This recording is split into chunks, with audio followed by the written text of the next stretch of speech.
Here's the story of a bunch of podcasts who were bringing Cubby content to the world. All of them did their own show. Unconnected, obsessive baseball nerds. It's the story of a bunch of Cubs fans who are consolidating all their shows. They're uniting, doing it together, so we all can grow.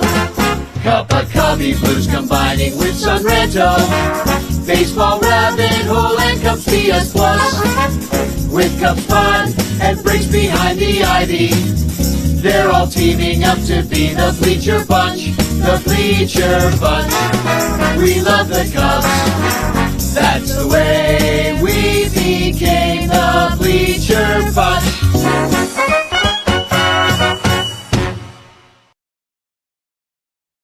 Welcome to the Bleacher Bunch here on the Fans First Network, brought to you by all of our fabulous Patreon supporters who support us at patreon.com/Bleacher Bunch, especially Blake Beard and Rogue Wave Creative and all the amazing shows on the Bleacher Bunch like Cubs PS Plus, Cup of Cubby Blue, Bricks Behind the Ivy, Baseball Rabbit Hole, Cubs Pod, and the Sunranto Show. And of course, our sponsors, In the Clutch Shirts and Matt Cameron's Permanent Paintings. But tonight, we bring you Cubs Talk. And we're very lucky because look at this Bleacher Bunch we got going on. Infield Fly Girl's here. Sara Sanchez is here. How the hell are you guys? Having fun. Where did all these runs come from? I am having a blast. It's fun. I am also having a blast, and it is very clear the runs came from Kyle Tucker. So give the man all the money. Act like a big market team. All the money.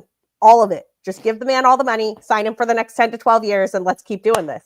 I'm sorry, Sarah. Jed Hoyer has already said that he is, fingers crossed, hoping that Kyle Tucker just really, really likes playing at Wrigley so much that he'll ignore all of his other suitors with their money. That's not quite what he said, actually. Well, it's clearly what he was hinting at. He said that we would never hear leaks of an extension deal and that he wasn't going to talk about it and that they would talk about it later and a bunch of other stuff. I'm over Jed Hoyer. Like, I think Jed Hoyer can be dead to me. Because if the man is not serious about extending Kyle Tucker, I really don't care how many games the Cubs win this season. He should be fired and somebody else should extend Kyle Tucker. Let's talk about a flair for the dramatic. Some big home runs from him already, you know, and just the whole idea. We said this all last year, too, elongating the lineup. And Ian Happ even said it on the compound. He's like, having Kyle Tucker in the lineup makes all of our lives a lot easier. It allows for somebody like PCA to do his PCA type things. In fact, PCA is right behind Kyle Tucker in F4 right now. In the league leaders. Like, these guys are top 10. How long has it been since the Cubs have had two guys in the top 10 of F4 offensively? I mean, it's been a lot of fun.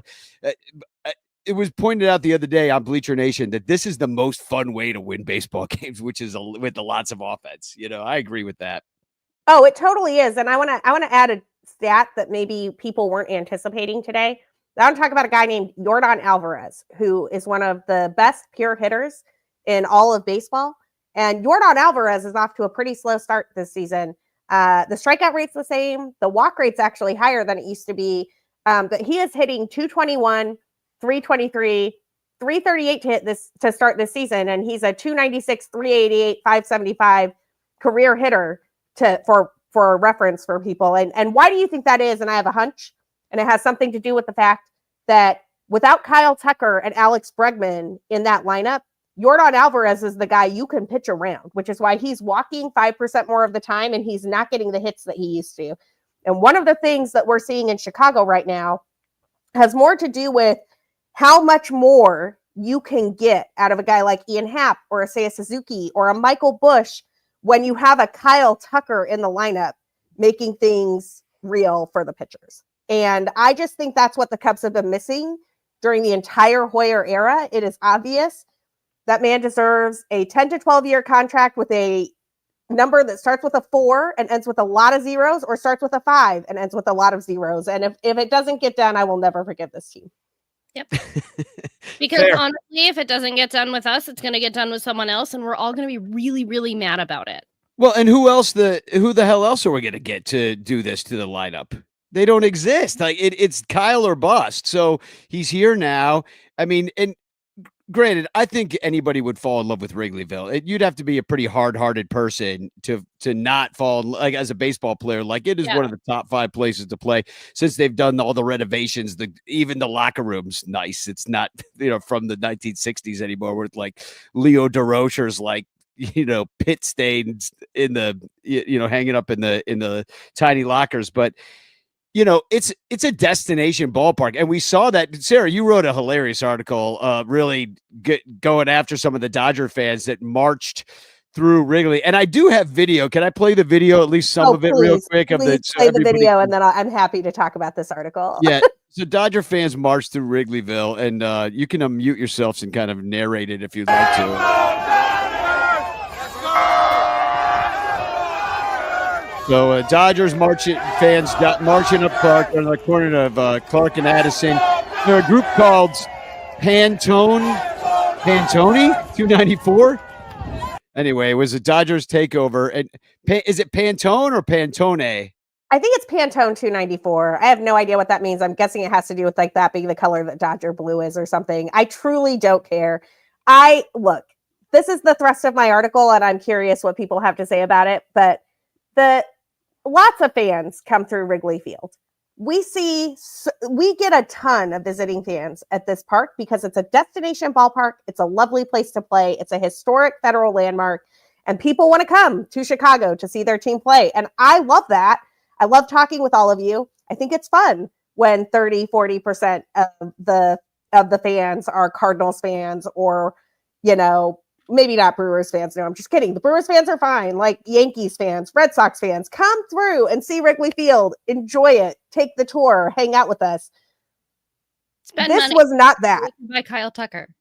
This was not that. This was a bunch of Dodgers fans who wanted an Insta moment that they could post to be like, oh, look at us. We're coming through. They had to get a permit from the police to march down that section of Clark. That is not a part of Clark that is closed on game days. They had to do a lot of organization to come in with their flags and their patches and like we're the Dodgers fans. And I hope you enjoyed those L's.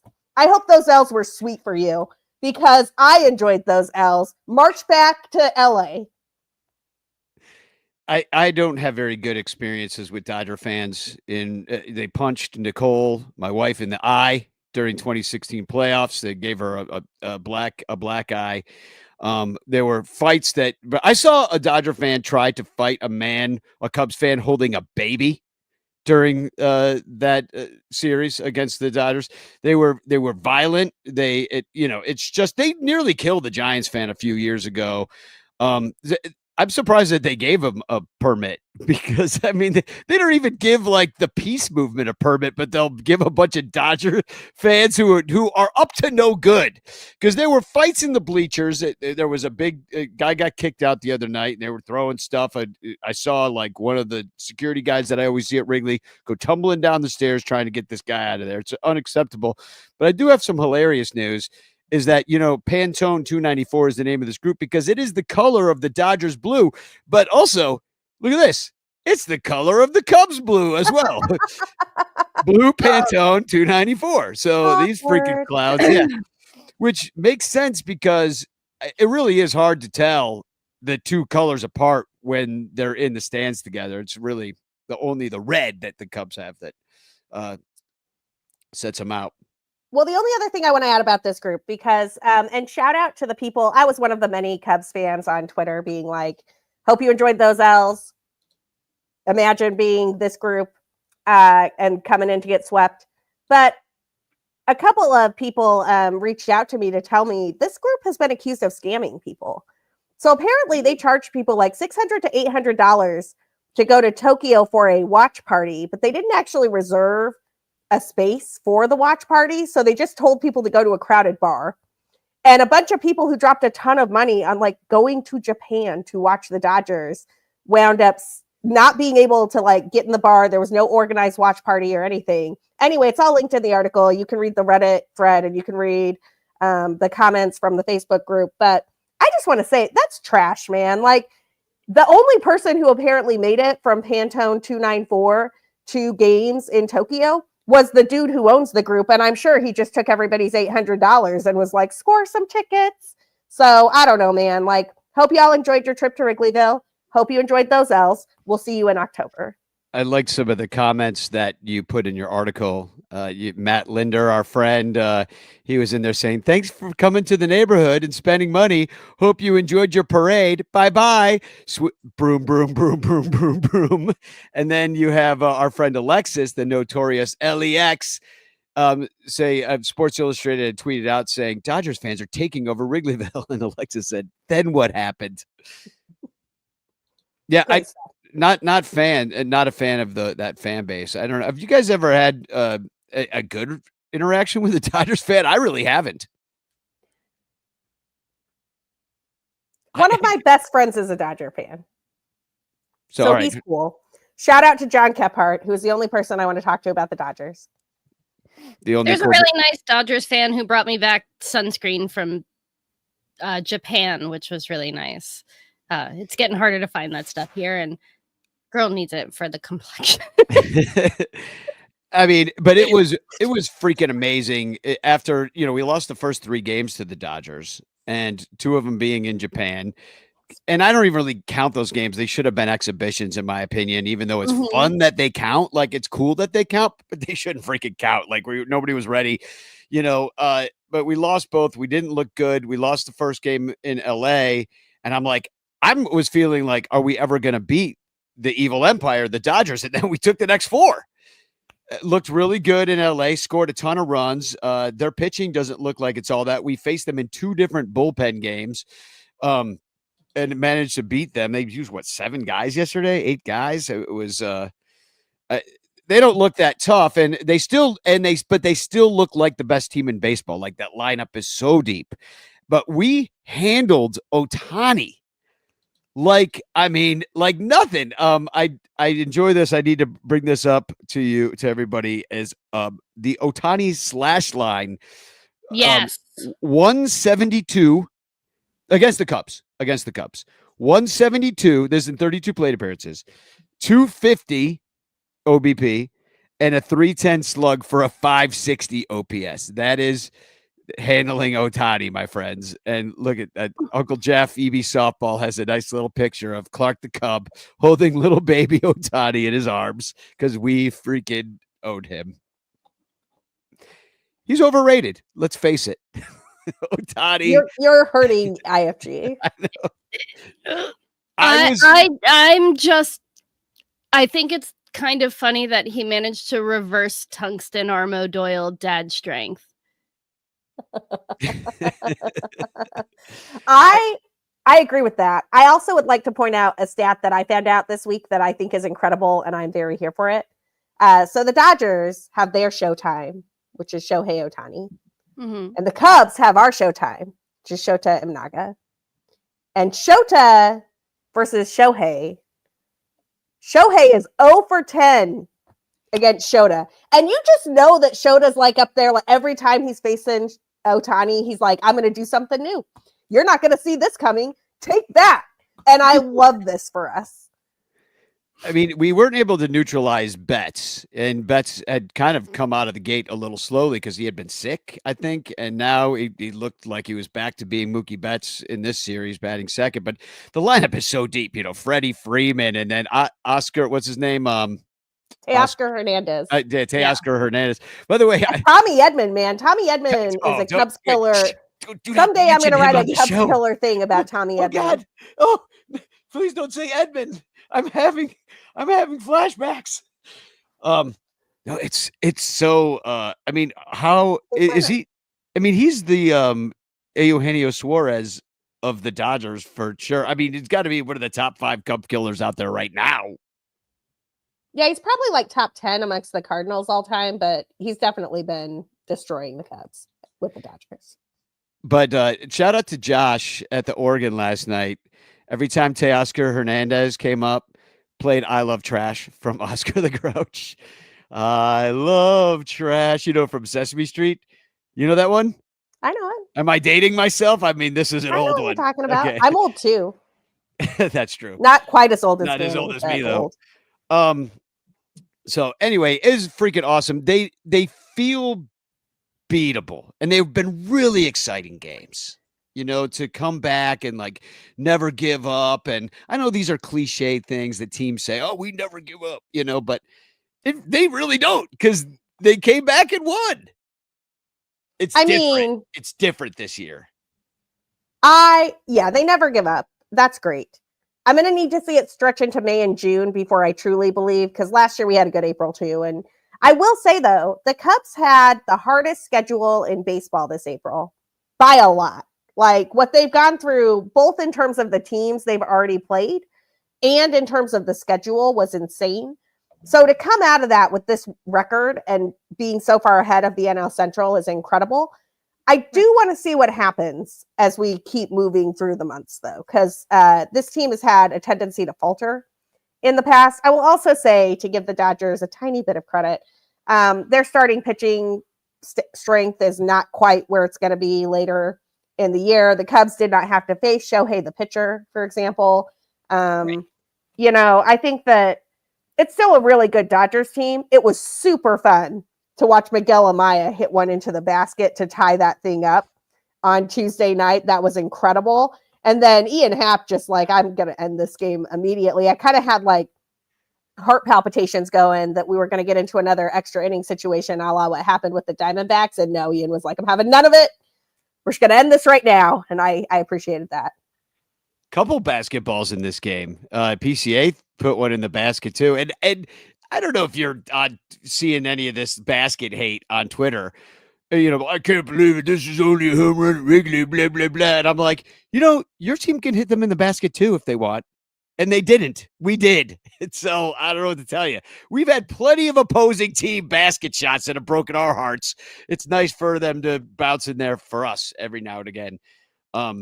Yeah, I love the basket. I love the quirks of Wrigley in general, but specifically the basket is just fun. Like there's no other ballpark with a basket, is there? No. I don't think so. I don't think so. I don't think so. Now, my only concern, right? Like, yes, this is fun and sticking with it and fighting through and whatever. Like, it's all fun. It's all amazing. I'm really, really glad that we're doing it. I'm glad that we're scoring runs. We've also given up like 45 runs this week. Well, yeah. Well, I mean, even Matthew Boyd yesterday, they weren't earned, but he threw the ball away. Isn't that funny? Like that little idiosyncrasy, like the pitcher makes the error, but it's not an earned, they're unearned runs, because even though he made the error, I guess he didn't do it by pitching. He did it by his fielding, but yeah, he gave up a lot of runs, even though only half of them were earned, I think. Yeah. But, I mean, we're doing these big comebacks and, yes, it's great to score 13 runs in a game, but if you're scoring 13 runs in a game, you really want that to be a blowout, not like a save situation or like a walk-off or something like that, right? Like you want to score 13 runs and feel comfortable that you're going to win the game, not feeling like you're about to lose it.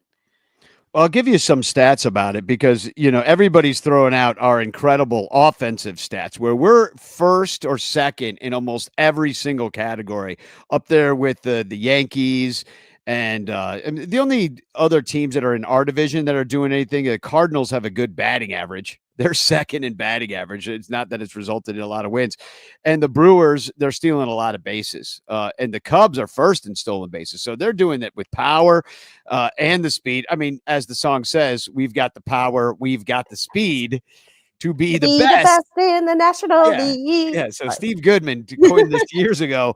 I love a triple. Like I almost like a triple more than a homer. We lead the league in triples with 8. And I look back, I was like, is that a lot? Like, I don't know. It's a lot, right? Because I look back in the previous couple of years and 30 total, 31 total in the whole from everybody. We already got 8. So we're looking to top that easy. Well, and let me tell you a little secret about Wrigley Field and triples. So I'm going to be very careful with how I word this because last year was an extreme outlier for Wrigley's park effect being very pitcher friendly. However, you should not generally use 1-year park effects for anything other than looking for outliers because a 3-year park effect gives you a better idea of what the park effect truly is. Right. Wrigley is pitcher friendly-ish or neutral for everything except triples. And it's because of that carve out in right field, the well out there, that creates a triples alley at Wrigley Field that is actually a thing. Like Wrigley generally has more triples than a lot of places because of that, but the Cubs are still on pace to just like nuke a bunch of records there, because in previous years it was like there was one guy who could maybe leg out a triple if everything was going right. Like Jason Hayward might get a triple or like whatever. PCA just does triples for like fun. He's like, I just am gonna hit. PCA hits triples to left center. It is the craziest thing I've ever seen in my life, because that is a left center triple is not supposed to happen at Wrigley Field. Like you got to be in the well, and you can't hit the ball to left. And PCA is like, I don't care about that. I'm gonna do it anyway. And he does, and it just blows my mind. But Kyle Tucker is also kind of a triples dude. Kyle Tucker is a very efficient base runner. And he's not particularly fast. He does not have the same sprint speed as PCA, but he's so smart about where the ball is going to be and where it's not going to be that I love it so much. I just give him all the money, please. I can't lose Cam Smith for Kyle Tucker and also lose Kyle Tucker. Yeah, fair. I mean, everybody's saying it, Sarah. Everybody, there's not a single Cub fan that disagrees with that sentiment. And you saw some of that before. It's like, I don't know, $500 million is a lot of money. But now at this point, everybody's been like, just open the goddamn checkbook and let's go. I mean, I think it's been so long since we've seen a player of this caliber at Wrigley Field. And I'm not trying to throw shade on any member of the 2016 Cubs. I love all of them forever. I don't think there was a single player on the 2016 Cubs, including MVP season Chris Bryant, who is as good as what we have already seen from Kyle Tucker. Like KB had holes in his game that were identifiable, and like people concerned about how his tools would age because of that. He was not the defender that Kyle Tucker is. Kyle Tucker, if he's not going to get a base hit, he's going to get a walk. He does not strike out much at all. The defense is stellar. The situational hitting is incredible. I mean, honestly, he's one of the, in my opinion, 5 best offensive players in the game, and he's also an excellent defender. He's like Juan Soto, but can play defense. I just pay the man. Just pay him now. And IFG was kind of alluding to this a second ago, is that, where the offense has been incredible, it's been bailing out. You mentioned that all the runs they've been giving up, and it really is. It's the bullpen more than the starters. We have the 6th best ERA in baseball right now at 3.50, just behind the Brewers. That's for starters. Mets are number 1. And then, but we've given up the 2nd most homers out of the starting staff. That's not great. And our strikeouts and walks per 9 in both categories are below average for our starters. So that's not great either. And but the bullpen is just, I mean, oh my God. It's like it's really badly, it's bad. We have a tale of 2 bullpens. We have a tale of 2 bullpens. But before we get to that, I think Alexander Miller has a great comment here. Things I'd do anything for: love, a Klondike bar, and a Kyle Tucker extension. Let's make that a Wrigleyville mantra. What would I do for a Kyle Tucker extension? Anything. And then, but some of the stats concerning our bullpen, just to say how bad it's been, is we have the 5th worst bullpen at 5.17 ERA and a 4.5 walks per 9. That's towards the bottom of the league. And it's usually the leadoff man, too, who always scores 150% of the time. And the 5th worst Ks per 9. So we're not really getting that strikeout stuff, although we kind of, Porter Hodge last night had a really nice strikeout of Ohtani in the 9th. But it hasn't, it's not elite when it goes compared. So if there's anything they need to add as the season goes on, if they truly want to be contenders, I think it's from the bullpen. And, Sarah, I saw you're writing an article about Drew Pomerantz. So anybody know anything about him? I mean, I call him Drew Pomeranian because it's fun to call him that. I know a handful of things about him, but I think IFG might have some thoughts being out there in the Pacific Northwest. So I'll share my thoughts from the article after she shares hers. Can I Have be any extremely honest? I Pomerantz? don't. Yeah. I don't you have look like you much. wanted to jump in. I did not mean to put you on the spot. You No, look like it's you had okay. things to say. I honestly don't have much. Like, I vaguely remembered seeing him in games, but I don't think I was really following the team closely at the time. Fair I mean, enough. he's another I lefty, know. which is Yeah, he hasn't been playing since like 2022. 20 Oh, that's right, 21. 22 he was injured the whole year. So yeah, he hasn't played at all basically since I've been in the Pacific Northwest. Or since I've been in Seattle at least. I got nothing, man. So I was that was my gut reaction when I saw the thing. I'm like, Cubs made a money move. They like paid some money, Yeah. and now Drew Pomerantz is a Cub. He hasn't pitched since 2021. He's been hurt the whole time. Then I looked at some video, and the BCB After Dark that's coming out tonight around midnight will address this in more detail. But Drew Pomerantz appears to have a new pitch, and the pitch is filthy. Okay. And there was some buzz in the Seattle Mariners farm dudes situation looking at this because they were like, hey, man, this could be a real thing. And there was actually some disappointment amongst Mariners watchers when he got traded. So Drew Pomerantz, the last 2 years he pitched in the bigs were 2020 and 2021. Don't get all excited, y'all. In the shortened pandemic season, he had 18 and 2/3 innings. In the 2021 season, he had 25 and 2/3 innings. Not a lot, as IFG alluded to. He was hurt. His K per 9 for 2020 was 13.98. His K per 9 for 2021 was 10.52. His ERA both of those years was spectacular. It was 1.45 and 1.75. And since then, it's been kind of all over the place for Drew Pomerantz as he tries to work his way back from the minors. To be clear, last year he pitched a grand total of 9 innings for the Los Angeles Dodgers in AAA. But for Seattle in AAA this year, and again, a grand total of 9 and 2/3 innings. So don't get all worked up.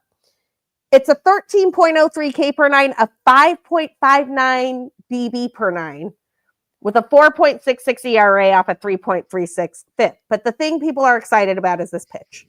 Because the question is, if he's got a pitch that he can get guys out consistently as a lefty, that is actually fairly valuable to the Chicago Cubs. My concern is that walk number is just this side of Tyler Chatwood.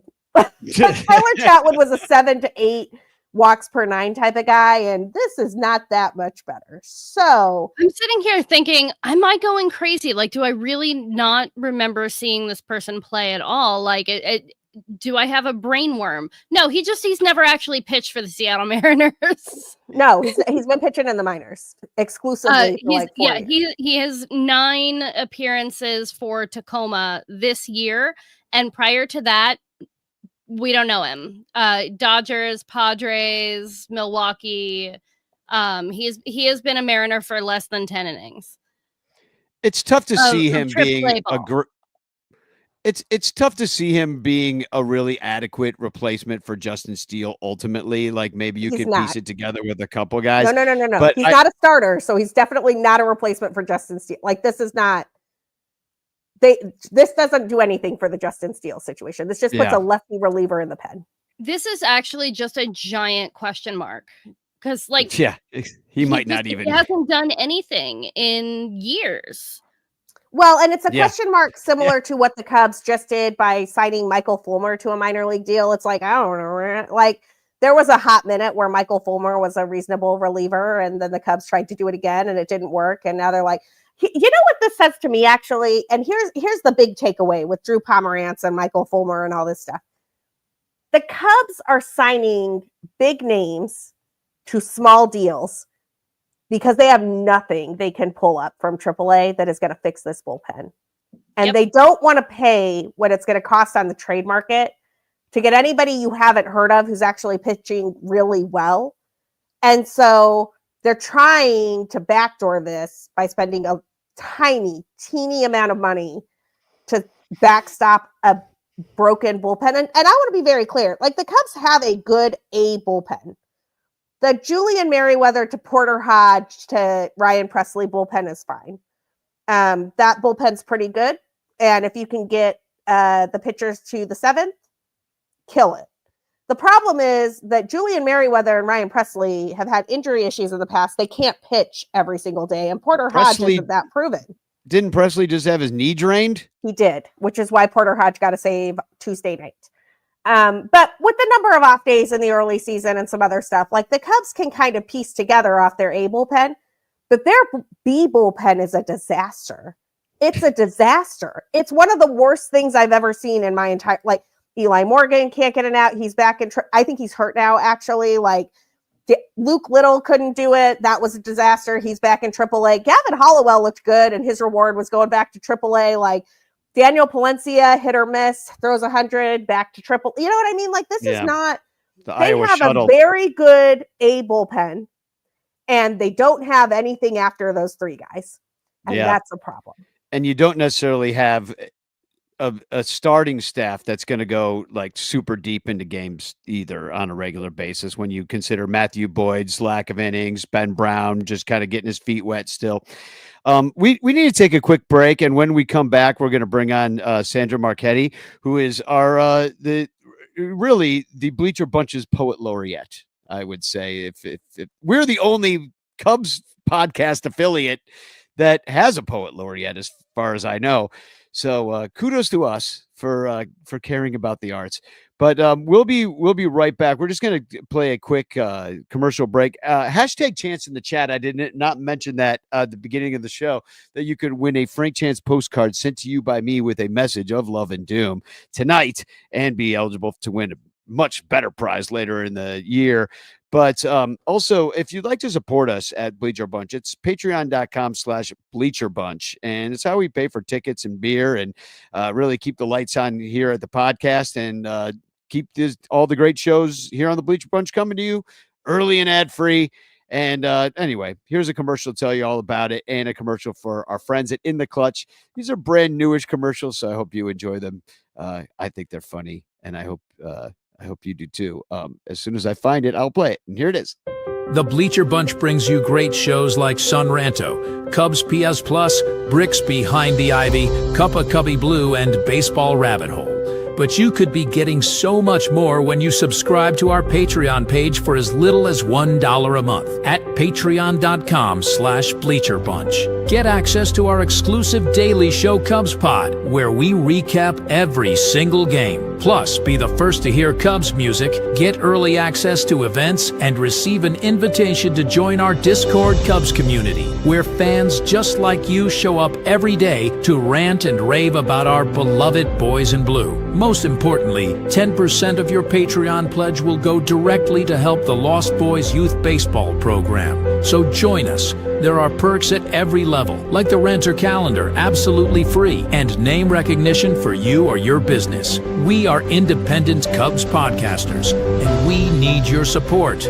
Otherwise, we'll quit. Seriously, we'll all quit. Some of us might even die from your lack of support. In fact, the cutest little puppy you've ever seen will die if you don't support the Bleacher Bunch at patreon.com/Bleacher Bunch. We promise to spend all the Patreon money on tickets and beer and all the dumb crap we have to buy just to keep our podcast rolling. So give us your money, and we'll waste it far better than you will. Patreon.com/Bleacher Bunch. Free trials are available, but don't do a free trial. Just join, okay? Okay. Patreon.com/Bleacher Bunch. In the clutch, in the clutch. Buy t-shirts from In the Clutch. Take it from the Bleacher Bunch. You'll love the shirts from In the Clutch.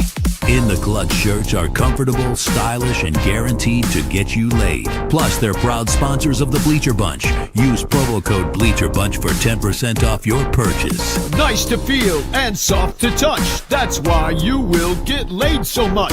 Wearing a shirt from In the Clutch. And you can thank the Bleacher Bunch. In the Clutch, in the Clutch.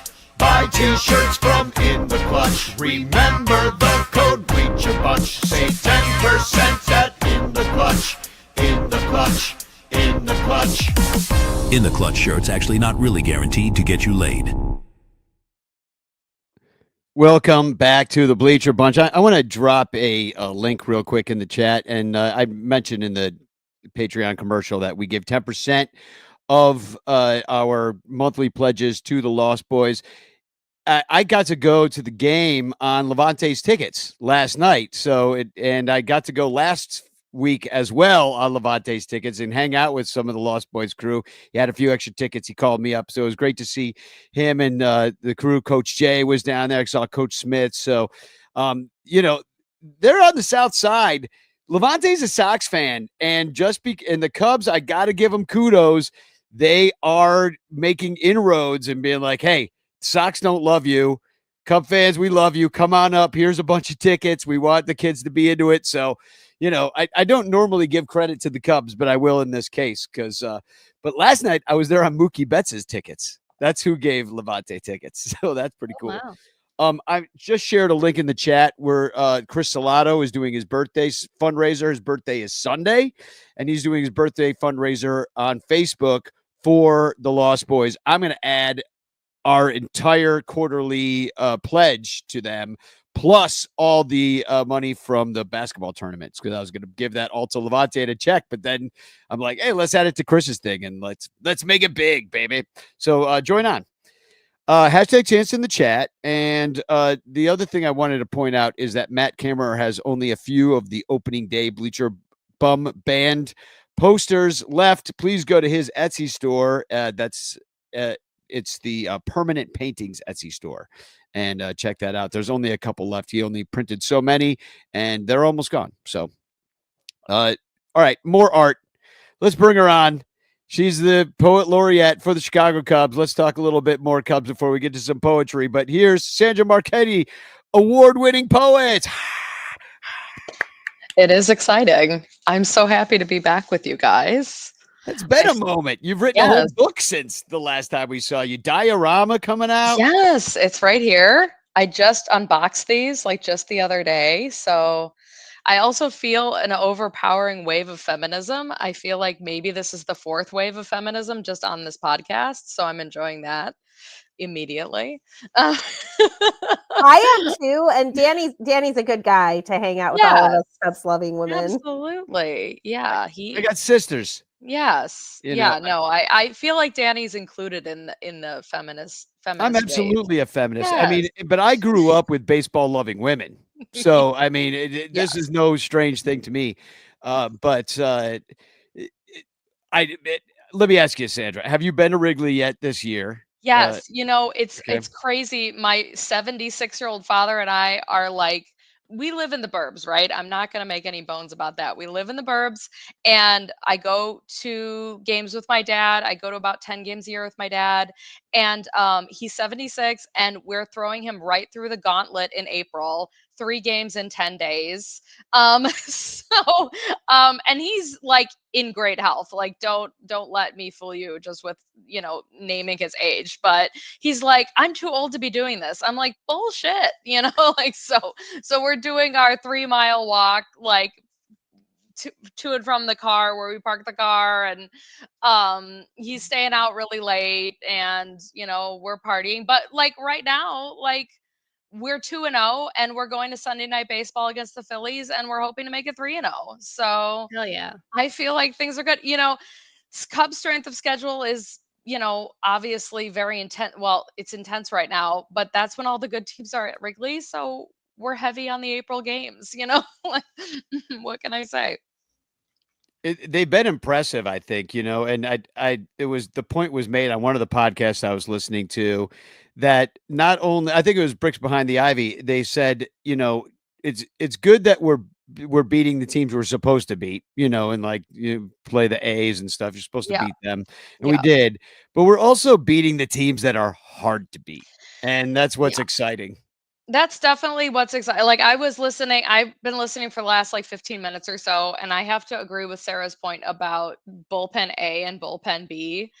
Like my hot take that I was going to have coming on here tonight was like the bullpen actually isn't that bad, but it's really what bullpen are you talking about? I like the way she articulated that, because I do think there are some bullpen pitchers who are settling in and pitching really well, but we've got a bunch of wild cards out there too.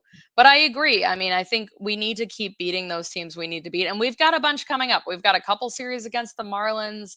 We're playing the Pirates. I mean, we still have to play the Mets, which is going to be rough. The Mets have not played a lot of good teams though yet. So I'll be interested to see how we stack up against them because we've sort of had different schedules so far. Can we talk about Marlins superstar Matt Mervis? Yes. Yeah, when you were talking about Cam Smith before, I was thinking about Matt Mervis, right? I'm going to give that dude the welcome back to Wrigley that he deserves.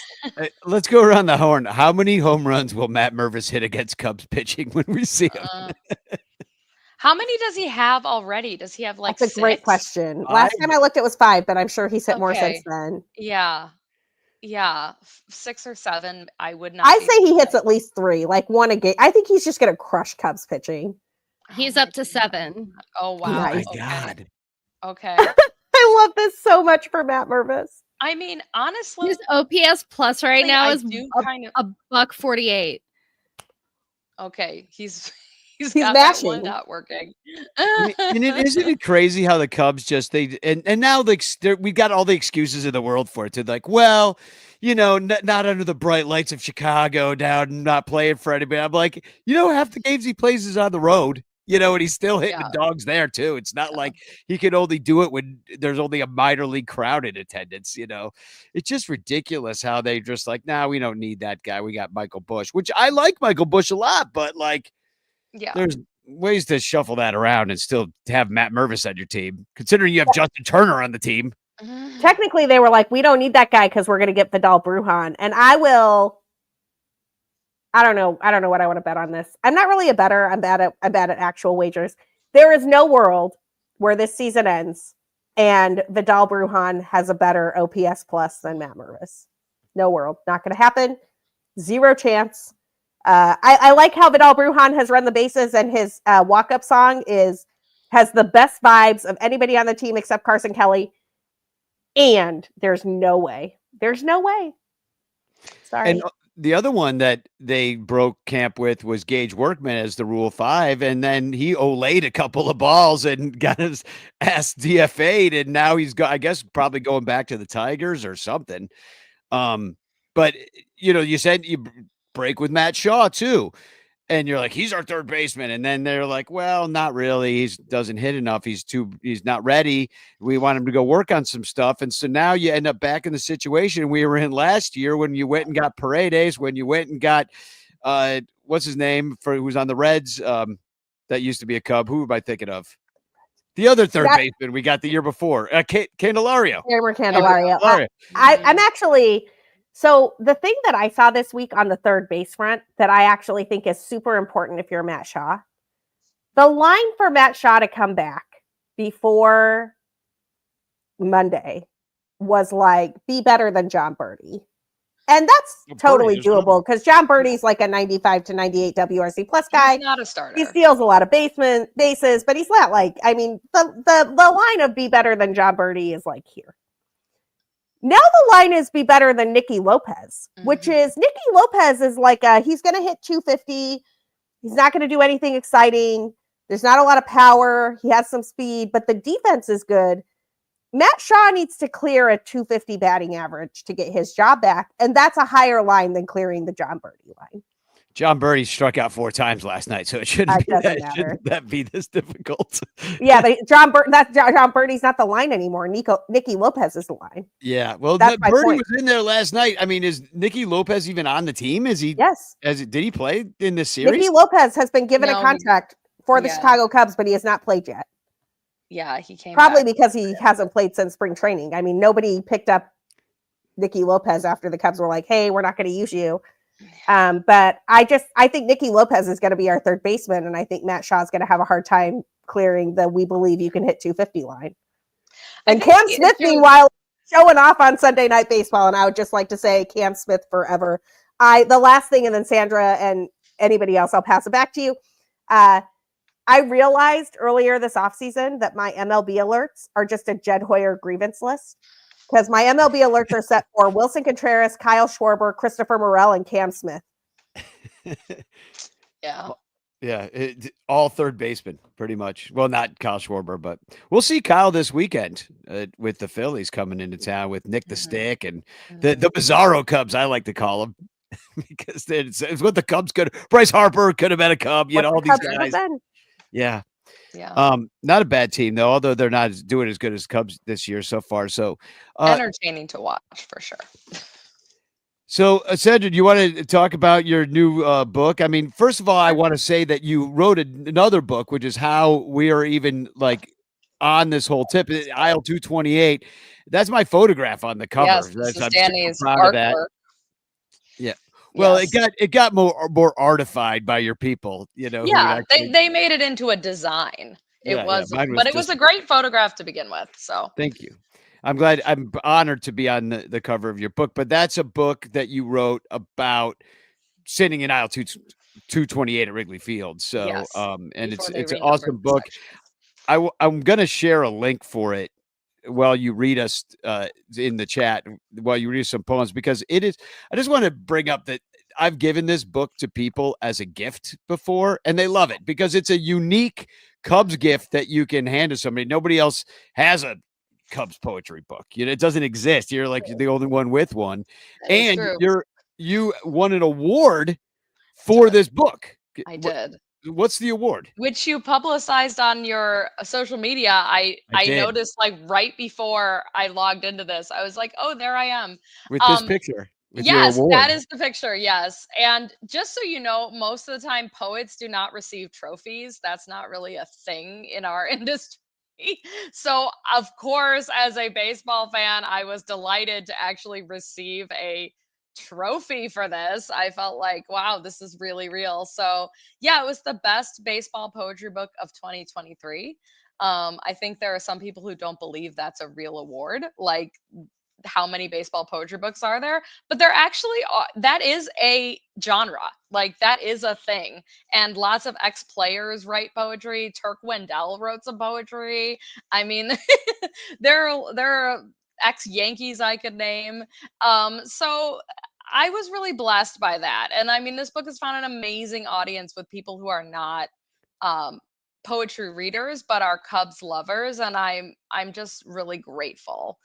People who said they haven't read a book for a long time or bought a book bought this book, and that's just really beautiful for someone like me to hear. So Well, if you wouldn't mind reading a couple poems out of that book, I do want to hear whoa. some new ones out of the diorama. And I'm also going to share a link. Actually, I'll just share this link because this is what you should do is you should buy because you get a better deal if you don't get it from Amazon, right? So I'm going to Yeah, share the yeah. link to your Square, which is you will have both books. You get a discount if you buy both books, and which is you get diorama and you get aisle 228 for I think it's $45, and you said you'd sign them Yes, and that includes shipping for and everything. chips. Yeah, so that's So a great yeah, deal, and then the money because goes directly to you and not to stupid Jeff Bezos to pay for his dumbass wedding where he's like gonna basically make a gondola shortage in Venice and ruin tourism for Yeah, days. we don't want to support Jeff Bezos. If you are a Prime member and that's the only way you want to get the books, I will support it. But yes, I will personalize it to you. I'll write a message to you. I will draw a little cartoon for you, whatever you want.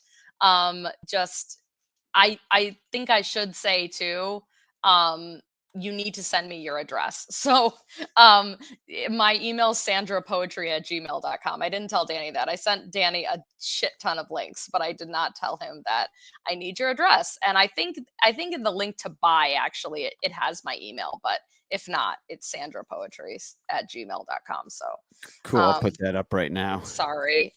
Yes, yes. So please do think about getting a book. Diorama has a lot of poems about Chicago, even though they're maybe less about the Cubs. But I'm gonna start with aisle 228. And you know, Bob Euchre died in the off season. Very sad. Obviously, I'm not a Brewers fan, but I'm a Bob Euchre lover. And there's a few poems about him in here. So I'm gonna read one to start with, and this is called Distortion. I won't forget listening to a Brewers game as the sun sunk over the jack pine ridges of the upper peninsula. The signal glowed fainter with each ray disappearing. I was northing with Bob Euchre, and when the light dimmed well past 9, Milwaukee was losing, and so was I, winking slow across the shoreline, my ears wrecked in the static of a bobblehead giveaway. Very I love nice. that. That's so good. Bob Euchre would be proud. Well, it has to have a little humor in there if it's a Bob Euchre poem, right? Yeah. I think it was a Jonathan Lucroy bobblehead, if I remember correctly. I was going to ask if you remember what the bobblehead was, but then I was like, that's ridiculous. Yeah. Jonathan Lucroy, man, blast from the past, was like the best catcher in baseball for 2 years, and then boom, nothing. Yeah, and he had his good years with the Brewers. I think Euchre was actually telling a story about Jonathan Lucroy and him being on a fishing boat together. I love that. I remember when the Cubs In the tried to off-season or revitalize something. Jonathan Lucroy, and that did not work. It Oh, did not. that's right. That did not work. Yeah, he was a Cub for a hot minute. Great Yep. baseball. Yes, he was. Immaculate grid remembrance. Yes, he was. That's for sure.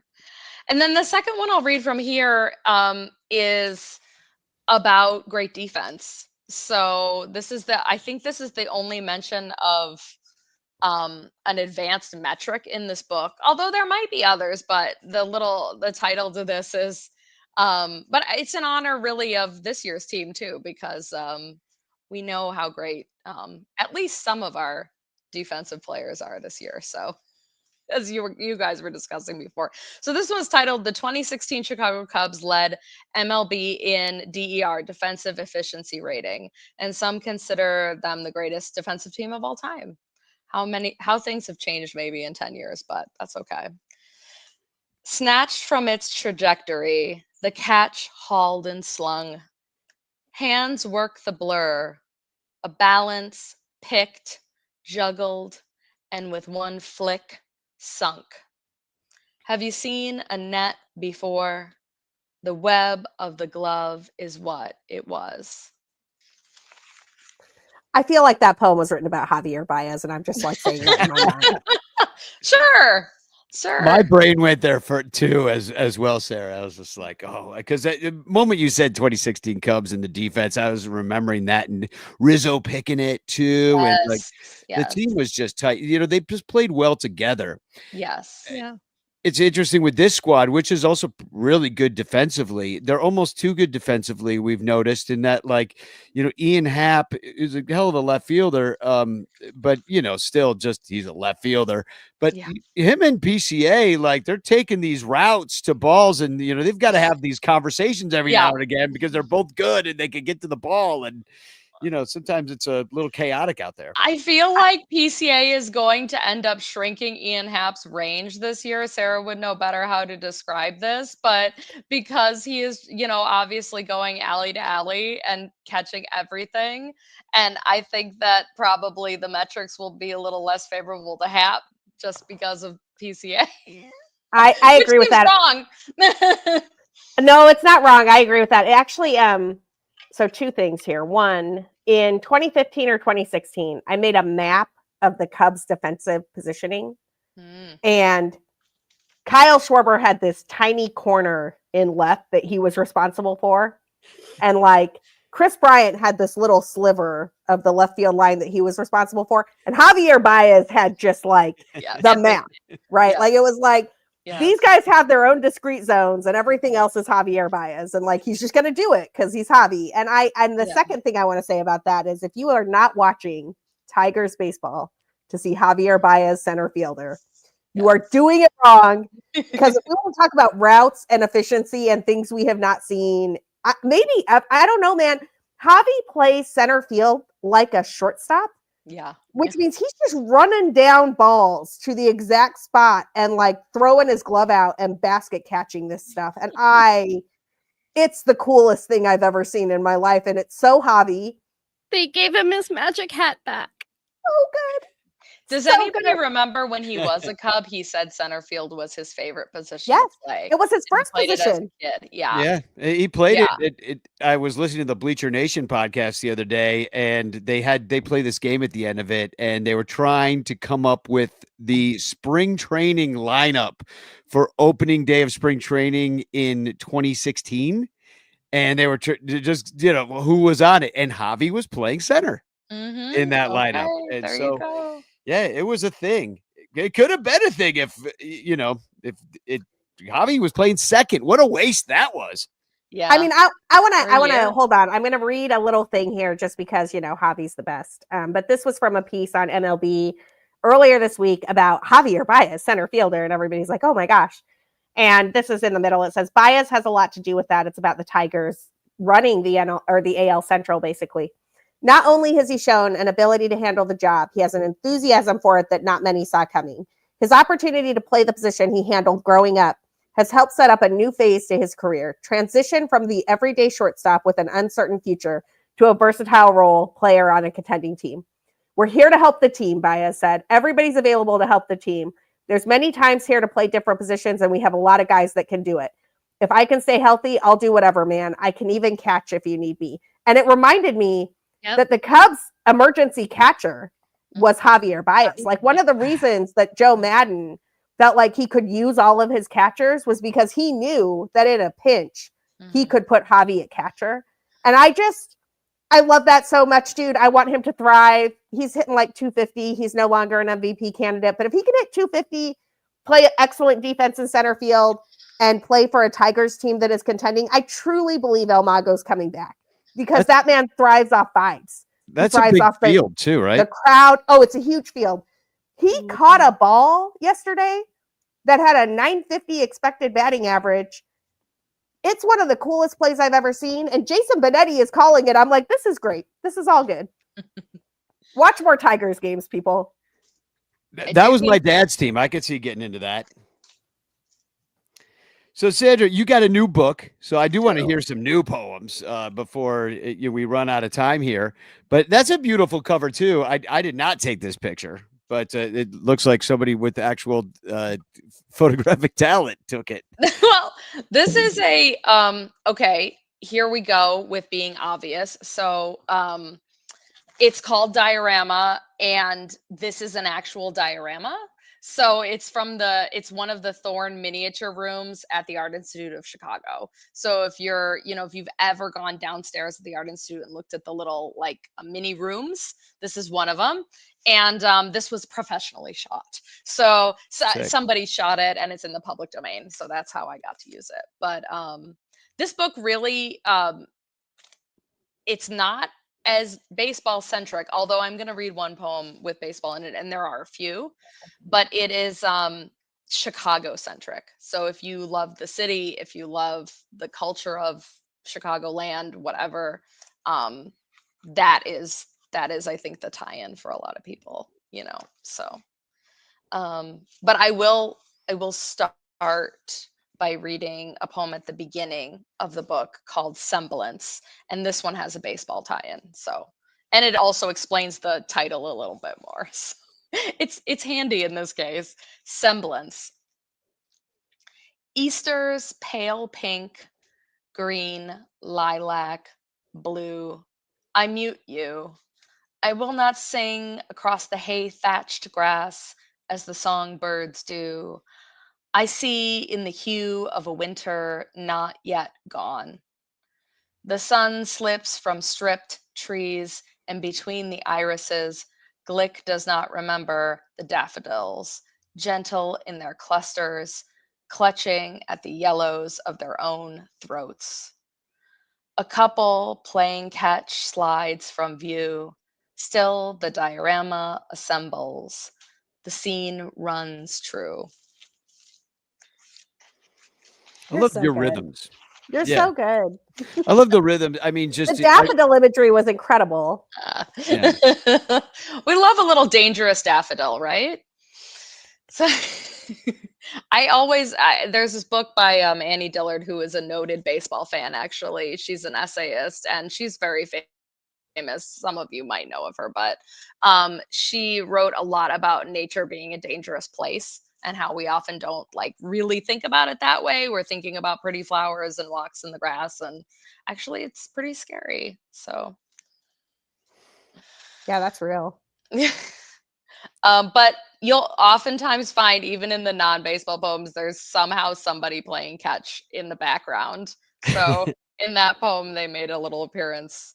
When Couple they of study couple you of in 100 years, they'll look back and be like, "Oh, and there's always somebody playing catch." It was a through line of imagery for Sandra because she was a baseball fan, and and they'll discuss it for an entire class.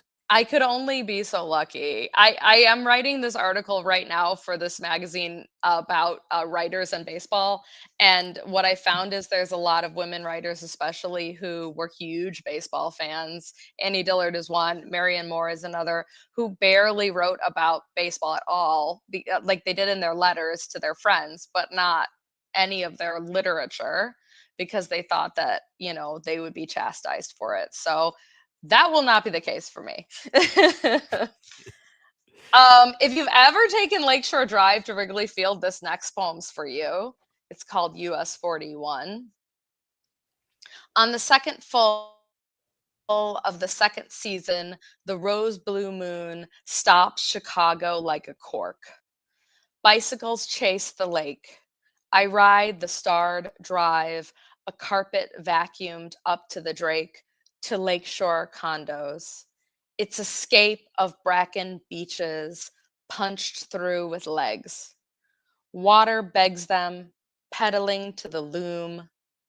They wait on the lozenge to flick and plume. Come, otherworldly and complete, a wheel of flaked stars, a dock off a manicured sandbar. The city erodes outside my pillbox car. Tonight, the waves thin in the moon cast my pink skin blue. I love that drive and I love that poem. Like I do that drive all the time. I live off Lake Shore right now. And it's just got there's always a feeling, that you could see why that song got written. And Yes. by the way, nobody knows that song unless you live anywhere in Chicago. Ain't no road just like it. You guys know that song? Driving I've heard on it down before. on LSD.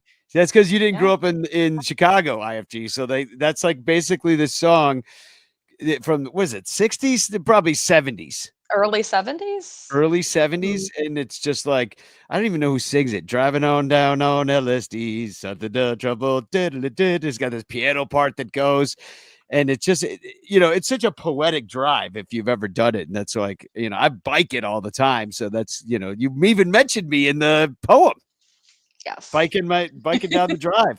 Well, we're all I mean, waiting for that, right? When the weather's good enough to do that. when I moved to Chicago, I knew I had a job here before months before I came here, and I was working at the University of Michigan debate camp that summer. And so I drove my car from Ann Arbor to my new apartment in Chicago. And when I hit Lakeshore Drive, I just had this feeling that I was home. It was the craziest thing. It was a beautiful day in August. I was driving to my apartment. It was actually in Evanston at the time. My first year here, I lived in Evanston, and then I moved to the city. But it was just like, oh, this is the coolest thing. Like 9-year-old me could never imagine that I would be here driving to my new apartment to do things in Chicago. And that drive is magical. It's so beautiful. I never take it for granted. And it's the drive you take to Wrigley, depending on where you are in the city. And it's just we're so lucky to have it. Yeah. The song here from Rogue Wave Creative says Aliota Haynes Jeremiah from 1971. So we were close. I'm never gonna remember that name because I think that's the only thing they ever did. So to add that to your one-hit wonder list, I guess. So do you have another one for you? I think I have one more.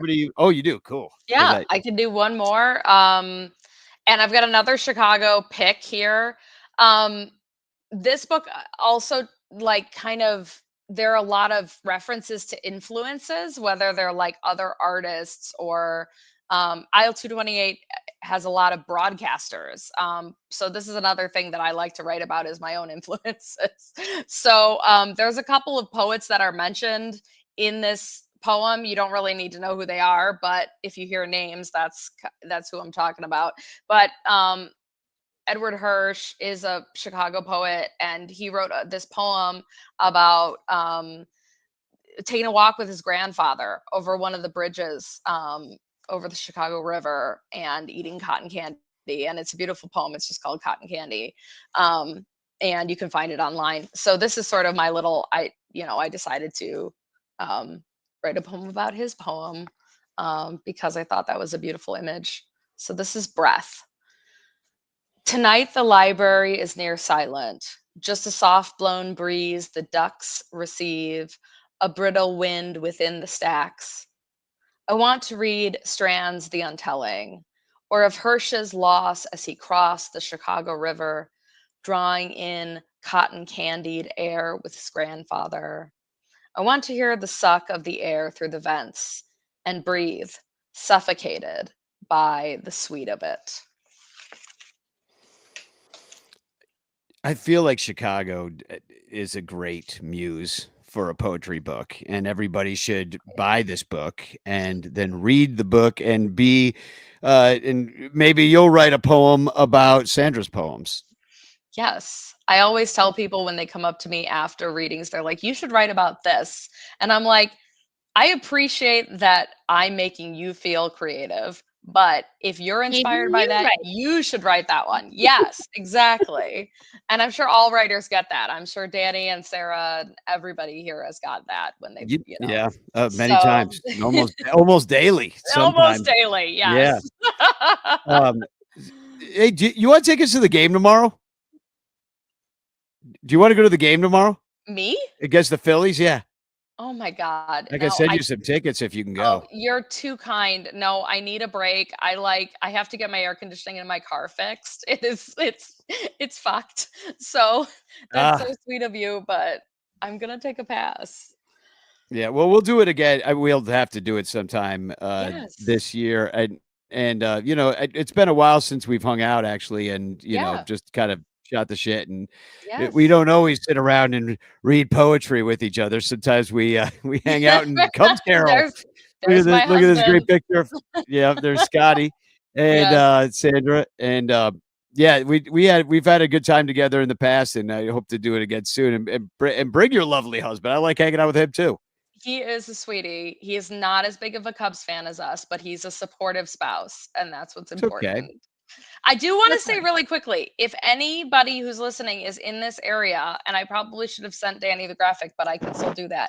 I'm having a launch party for this book, and there's going to be music, and there's going to be a horror fiction writer who's reading, and another Cubs poet, actually, Crystal Langwell, on May 31st at Metropolis in Edgewater. So that's a great location. Yes. Love it. It's awesome. We can all get super caffeinated and scream about the Cubs and read poetry. So I think it's 3 p.m. So if anybody is nearby, please come. We're going to raffle off a Metropolis gift card too. And so definitely share the link with the graphic and stuff so that we can share it. Cause Metropolis is a great place. I don't know my schedule that far out, but if I'm available, I'm there for sure. Yeah, I don't want to make anybody feel like they have to. But if you happen to be in the area, I'd love to see anybody there. I am in the area, but I'm out of town, unfortunately. That's okay. That's okay. Yeah, I got to see your reading at Tola a couple of years ago or 3. I don't remember how many years ago. It was great though when Aisle 228 came out, 226. Yes. It was so good. I loved being there. It was so great. Yeah, that was so great that you could be there, and Danny played the whole Bleacher bum band. Oh, me and Jarrett. It was so just fun. Me and the bassist, but man, I just love the fact. Day. I mean, it does not surprise me at all that there are multiple baseball poetry books. That doesn't surprise me in the least, because baseball is such a kind of poetic sport. It's almost not a sport. Really, they call it a baseball game, and it feels like more like a game, but it's played by athletic people. And, just the movement and just the feelings and the rise and fall of emotion, it reminds me of poetry. Like it already has kind of that natural sort of lilt to it. And so I love that that you came and shared this with us. And so thank you very much for doing that. I'm so happy anytime. I love coming on this podcast. I love your listeners. They're fantastic too. So thank you. So just to kind of wrap this up real quick, we have the Phillies coming to town, and they're 13-12 in second place in the NL East. They've got a -4 run differential, though, if that means anything to you. And we're facing Taijuan Walker, who's good, Jesus Luzardo, who's also good, and then Aaron Nola, who used to be good. He's 0-5 with a 643. So and we're going to throw out there Colin Ray, who I don't know if it's just me. Doesn't it seem like this guy pitches every day now? Like every time I look around, I'm like, oh, I wonder who's pitching today. I'm like, Colin Ray again? Like I'm in Groundhog Day here. I didn't know there's the other guys go too, but this feels like every time I ask that question, it's Ray. And then we got Five Finger Brown going, and then Jamison Tayo. Danny, I think part of the reason it feels like Colin Ray pitches every day is the Cubs are taking full advantage of their off days to basically run a 4-man rotation, so they don't have to figure out who is really taking Justin Steele's spot for a hot minute. I think they were hoping that Javier Assad was going to be ready to do that, and it sounds like he's had a bit of a setback, so that's probably not going to be the case. But I will say this. Taijuan Walker has been fine so far this year, and the Cubs should absolutely demolish Taijuan Walker. Taijuan Walker is past his prime, the type of pitcher that the Cubs tee off against. If the wind, the weather tomorrow is kind of looking terrible. It's looking a little chillier than it was supposed to be, and I don't know what the wind is going to do. So it's possible that like smushes down the offense a little bit, but I don't know, man. I would expect if the wind is doing anything out at all, the Cubs are going to tee off against Taijuan Walker. Less sure about Jesus Luzardo or Aaron Nola. They're both interesting pitchers who are good at different things. I think Aaron Nola's been kind of unlucky so far this year. I don't think he's done yet. I do think Jesus Luzardo, he's one of those pitchers who's like the girl with the curl in the middle of their forehead. When he is good, he is very, very good. And when he is bad, he is horrid. And that's sort of what I see in those pitching matchups. Are you excited to see? Nola really hasn't gotten his footing yet this year either. So we would have a good chance against him too, I think. I mean, the Cubs are playing well too, so I feel like we got a good chance against anybody. Is kind of how it feels. And I am kind of excited to see Kyle Schwarber back. I mean, he was so much fun with the left field bleacher crew. And, even if he's like the only ex-Cub that maybe could hit a dog at Wrigley, and I wouldn't really even be that mad about it unless it like beat us that day or something, that I'd be a little annoyed. But I'm excited. I like that Phillies team. Like I like their players. I like that they're kind of, Nick the Stick. He was he's like a Cub. He was one of those dudes. He was here for 2 months and he's like a Cub for life, Can I share a funny anecdote for Nick the Stick from this week? Please. Funny, darkly humorous category. So we all know that Nick Castellanos homers whenever bad things happen. Yeah. So the most picked up prop bet in the country on Monday was whether Nick Castellanos was going to homer because the Pope died. And he did not. He did not. Because Nick Castellanos is I don't know if he's Catholic or not, but I'm just going to say this because it's funnier that way. Nick Castellanos is a good Catholic boy and understands. I don't know if he's Catholic or not. I'm just making that up because that's funnier. I do love that the one time everybody went kind of nuts for this, they were like, Nick Castellanos was like, I'm going to pass. I'm going to pass on the home run. That is hilarious. Yeah, Nick, I mean, I like their team. Stop betting. Yeah.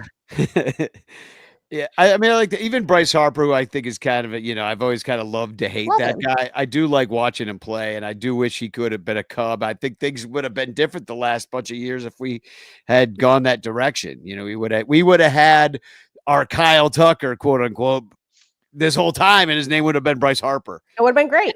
Yeah. And he does a really great job of playing a heel, and it's really fun to have a heel on your team. Yeah, I know Wilson Contreras like, whoa, man. I was hanging out on social media the other day, and somebody was hyping like, "Oh my God, Wilson Contreras bat flipped a walk," and I'm like, "Are you new here?" Because that's just how Wilson rolls. Yeah, looking back at that contract for Bryce Harper, Rogue Wave is saying in the chat, but I was thinking it too, is like it is a steal now looking back at that contract compared to I'm sorry, we're fighting each other. Okay. We're both trying to show the same. Yeah, sorry. I'm out. Me and Sarah both tried to show the same comment. Sorry, Rogue Wave Creative. We were both trying to show it, and then we kept hiding it. That's funny because I'm over here and I want to share this one where Dominic Laura's like, Nick was caught eating an Uncrustable the other day. Yeah, I saw that. Intended. I saw that too. Yeah, as God intended. What is it with What is with the youth and loving Uncrustables? It's like it's a peanut butter and jelly sandwich. Just make a peanut butter and jelly sandwich. Also, at the risk of an unpopular opinion, the crust is the best part. So true. The crust is good, man. The crust is like flavor and like where the burn happens and where the Maillard, like that's good. Also, strawberry jelly is objectively better. I just like peanut butter toast. Yeah, I don't really like jelly, but I get it. It's a portable meal. Fluffernutters. Fluffernutter? Yeah. Oh, you need fluff to make a fluffernutter. And they're good. Fluff and lots of peanut butter. Yes, love them. I'll still rock a fluffernutter. Oh yeah, absolutely. No, my mom had some like fluff in the pantry the last time I went home for some recipe that she didn't end up making, and I'm like, "Is this like? Can I just eat this?" Well, that's why I don't buy it anymore, because I get the marshmallow fluff and then I eat it with a spoon just right out of the stupid jar, and then I get creative. I'm like, oh, take a little peanut butter and take a little fluff, and I just forget about the bread and I make like a fluffernutter on a spoon, basically. And then there's peanut butter in the fluff because of and I'm embarrassed by this behavior. So I'm like, I'm not buying fluff anymore. I'm going to eat ice cream like a proper person. It is so good. At the risk of wrecking everybody's diet, fluff and Nutella, you're welcome. Oh God, yeah, of course. Yeah, it's like a fancy fluffernutter because it's a different kind of nut, basically. With chocolate. Well, speaking of different kind of nut, I do want to put up some. Ronnie Woo Woo has had a ton of articles written about him. He's been at this place called the Pearl in Evanston. Send him lottery tickets. I talked today to Janet, who's the woman's really taking care of everything for him right now. And I'm going to put up his address here. Send him some lottery tickets, because the way she set it up so that any money that Ronnie Woo Woo gets from being old is going, and from not having any money is going straight to the Pearl at the Evanston. So he doesn't have any money at all, but any money that he gets in general at all goes to lottery tickets anyway. He loves the scratch offs. So Ronnie Woo Woo Wickers, the Pearl, 820 Foster Street, Evanston, Illinois, 60201.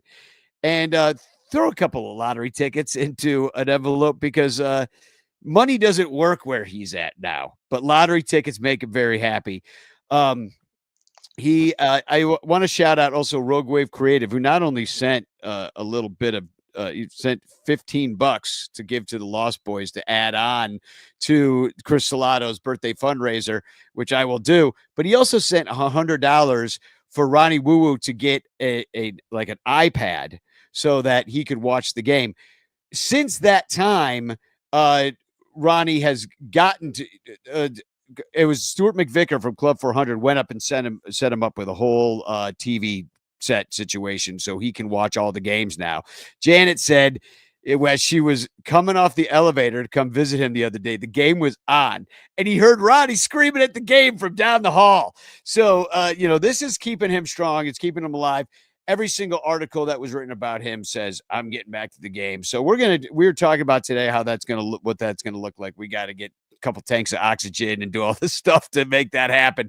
But we're going to make it happen at some point. And in fact, Janet just called me right now while we're talking. So she might have something to share. She wants to get Lucella to make a statue of Roddy to put like in front of Murphy's or something like that. I was like, oh, Craig Kenny would love that. If we got the guy who made all the amazing statues of the iconic Cubs to make one of Ronnie Woo Woo to put in front of the ballpark, just like the Cubs drew it up.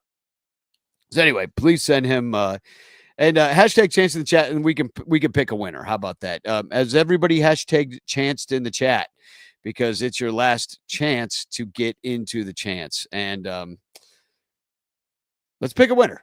Why not? And Sandra, I don't see your name in here. You didn't get in. I did not. It's okay though, because there are very worthy contestants here. And one of the worthy contestants is Joey Wrigleyville Bum, our TikTok extraordinaire. He makes a lot of videos on TikTok, and he's a great guy, good friend, and also was at that caroling event that you were at recently. So you guys have actually already been in the same room. We're going to see Joey on Sunday when I sing the national anthem at the South Bend Cubs game at David Elliott's birthday party. So we'll be out there hanging out. And congratulations to Sandra on your new book. Thank you. Congratulations to Joey on winning the chance. And what else do we have to? And thank you to all our Patreon supporters. Thank you for supporting us at patreon.com/bleacherbunch. You can join the Discord. You can listen to Cubs Pod, all sorts of great stuff. You can support the show here. Keep the lights on here at the podcast. And any extra money you have, give it to either Sandra or Bleacher Bunch or Ronnie Woo Woo or the Lost Boys. I guarantee they'll use your money far better than you will. So anything else to add for tonight? I'm sure you guys talked about it already, but the fact that the Cubs offense has answered back in 50% of innings after the opponent scores is my stat of the night. So amazing. So I'm going to give them a congrats on just being a great lineup. And that's about it for me. I'm going to the Mariners game tomorrow. They're playing the Marlins. It's Taiwan Heritage Night. It's going to be some, I don't know. Anybody have a message to deliver to Miles Mastrobuoni? Yeah, never come back. Please. No, but cheer for Matt Mervis for me. Cheer loud for Matt Mervis. Absolutely. Marlins, Mariners, Miles Mastrobuoni. That's a lot of M's. Matt Mervis. That's a lot of M's. And Matt Mervis. Shit. I feel like there's a poem here. Yeah, there might be. It's called alliteration. This poem is called alliteration. The only thing I want to add, and this is just like a moment of personal privilege for a second, I get to do the most fun thing tomorrow that I have done in years. And I'm so excited about it. One of my childhood friends, like literally a person I used to run around the Utah desert with when we were like 5 and 7, is visiting Chicago tomorrow and bringing her daughter to Wrigley Field. Neither of them have ever been there. We're going to be in the left field well. We're going to be hanging out near Bleacher Jeff and My Thai Guy, and we're making a whole day of it. So cheer that Frida gets a ball, because Frida's going to be at her first Cubs game in the left field well, and I feel like we can make this happen. But either way, I think we're going to have a really fun day with Ian Happ out there, Kyle Schwarber out there, and I get to introduce one of my childhood friends to Wrigley Field, which is so cool. And the fact that her daughter is there is just going to be like the coolest. You know, Jeff will get her a ball. I have a hunch that between Jeff and Tony and Mai Tai and all the guys out there that Frida's getting a ball. But, you know, I didn't want to make promises. Well, I'll see you tomorrow. I wish I have an extra ticket to the game if anybody wants to go. Bernie Barron sent me a bunch of tickets. So, and so I've been really lucking out here, but you know, I always promise I'm going to put some butts in some seats, but it's difficult. People are too busy, you know, stupid jobs and school and, you know, life. Go to the game. Go to the game. I'm going to the game. It's very rare there's something going on at work or in life that's more important than whatever joy you'll get at the game. So, well, thanks for everybody for being here. One thing I forgot to do is play the Cubs Cast Corral. I recorded it earlier, which is really a rundown of a bunch of the Cubs podcasts that I watch or listen to throughout the week. And so I'll share that at the end of this show here. And then I'm going to, I freaking love PCA so much. He's a psycho. He's really one of, it's fitting that we traded Javi for PCA because I haven't felt like this about a player since then. So I'm going to play the new song Fly PCA, which is a YMCA parody because I'm wresting that song back from MAGA. It is ours yet once again. So we will reclaim it with this. But I have G. Great to see you. It's been about a couple weeks since we hung out and so thanks for coming on tonight and hanging out with us. And Sara, as always, and Sandra, thanks for sharing your poetry, and thanks for everybody that was here tonight to watch the show and hang out with us. And I guess we'll see you next week. And all right, well, here it is. Here's your Cubs cast corral for the week. Spagog. Cubs cast corral. Yeah! Welcome to the Cubs Cast Corral, where I go through some of the best Cubs podcasts on the planet and let you know what they said. Let us start with the Bricks Behind the Ivy podcast. Jeff and Pat wondered if the Cubs are facing a pitching crisis with the loss of Steele and the non-performance of the bullpen. But at least the Cubs are beating the teams they're supposed to beat and beating the teams that are also hard to beat. They poured one out for KB's hurt back and wondered who would get the next statue at Wrigley and pointed out that the Cubs offense is leading the MLB in their 7-9 hitters. Interesting. On the Cubs on Deck podcast, Greg Huss and Brian Smith had an entire show dedicated to Moises Ballesteros and said that he has the sweetest swing in the system and called him their favorite adult son. He's been able to rise to all challenges as he's risen through the ranks, and he's barely striking out and walking a ton. He will likely come up as a backup catcher / DH in 2026, but likely won't face a whole lot of MLB lefties or catch all that much because he's simply not that good at it. On the Fly the W podcast, take a drink every time Crawley calls a player Justin Tucker. It tickles my funny bone when he says that, mixes up names. And he apparently the reason that Carson Kelly is the new Babe Ruth is because he watched film of Barry Bonds this winter, leading the guys to wonder if that's all they'd have to do to hit bombs at Wrigley as well. They played audio of Jameson Taillon believing the Cubs could play with anybody, and Crawley said they just simply seem like they're not scared.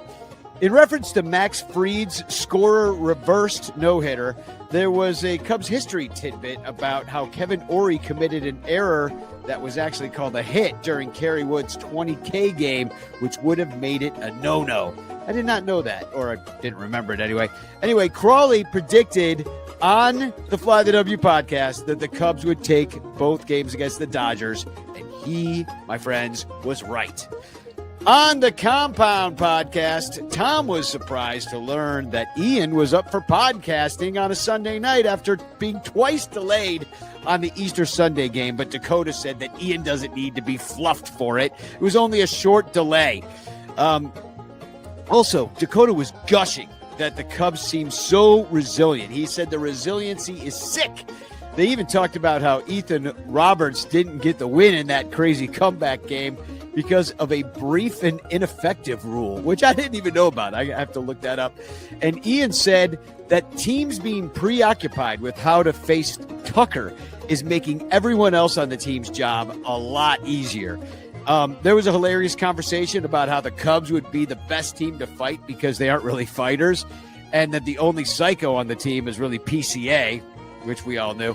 But they talked about how usually every team has a couple of psychos, and Dakota thought it would be funny if when the bullpens run in to fight, that they just started brawling in center field.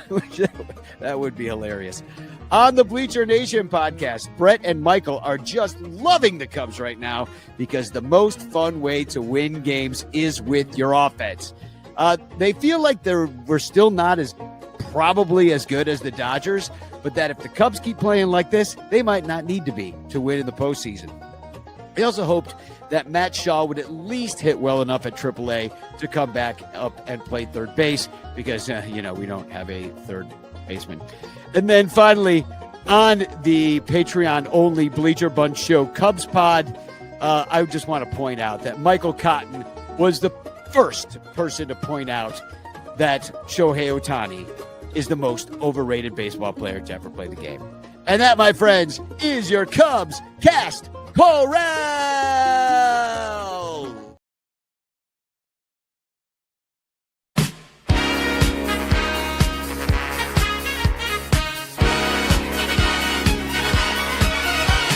Young man, patrolling center field, he's a young man.